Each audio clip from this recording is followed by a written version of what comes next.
From Maharashtra, a famine came to the Deccan. People starved. In the small village of Dehu, near the city of Pune, there lived a man named Tukaram. He had inherited a tiny grocery shop. He was supposed to weigh out rice and lentils, collect coins, and run a business. But Tukaram could not concentrate. Every time a customer asked the price of jaggery, he answered with a verse. Every time he tried to count money, he was thinking of the god Vithoba of Pandharpur. His wife Avli was furious. The village was furious. His family was poor. But Tukaram could not stop writing poems. A famine came to the Deccan.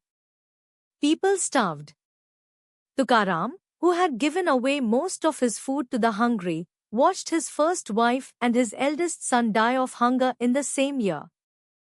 He did not curse God. He did not lose his faith. He climbed a small hill outside Dehu, and he sat there for many days, and he wept, and he wrote. The poems he wrote in those days became some of the most beloved verses ever composed in the Marathi language. They are called Abhangas, the unbroken songs. Without ever leaving his village, Tukaram became famous. Pilgrims came to Dehu just to hear him sing. Farmers learned his Abhangas in the fields. Women sang them while grinding grain. Saints from distant cities walked many days to sit at his feet. His fame reached the ears of the king of the Marathas, the young Shivaji, who sent him gifts of gold and silk and elephants. Tukaram returned the gifts. He had no use for them. The fame, however, made many people very angry. The orthodox Brahman priests of the region were enraged. Tukaram was a Shudra, a low-caste man, and yet he was composing sacred poems and teaching them to all castes.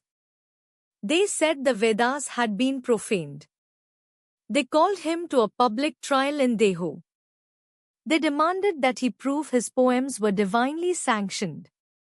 And if he could not, they ordered all of his manuscripts, the entire body of his work, would be drowned in the river Indrayani, gone forever.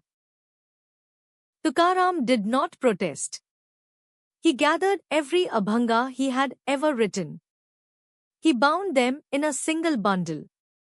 He walked to the river Indrayani himself.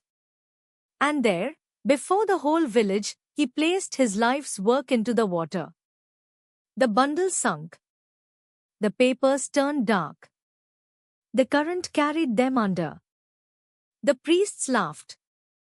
Tukaram sat down on the river bank. He said nothing. He fasted for 13 days. On the morning of the 14th day, a strange thing happened. The bundle rose to the surface of the Indrayani, far from where Tukaram had sunk it. Villagers ran to bring it to him. He unwrapped the cloth. Every page inside was dry. Every word was perfectly preserved. Not a single line had been smudged or lost. The priests went silent. The village fell to its knees. Tukaram did not speak for a long time. Then he picked up his cymbals and he began to sing the next Abhanga.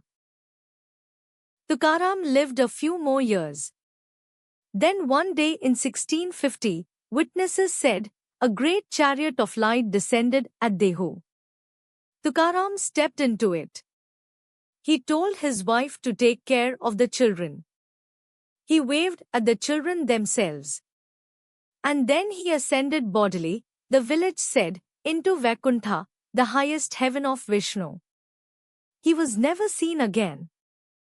But his songs, written down by his disciples, multiplied across Maharashtra, passed from mother to daughter, from farmer to farmer, from teacher to student, until every household sang at least one of them.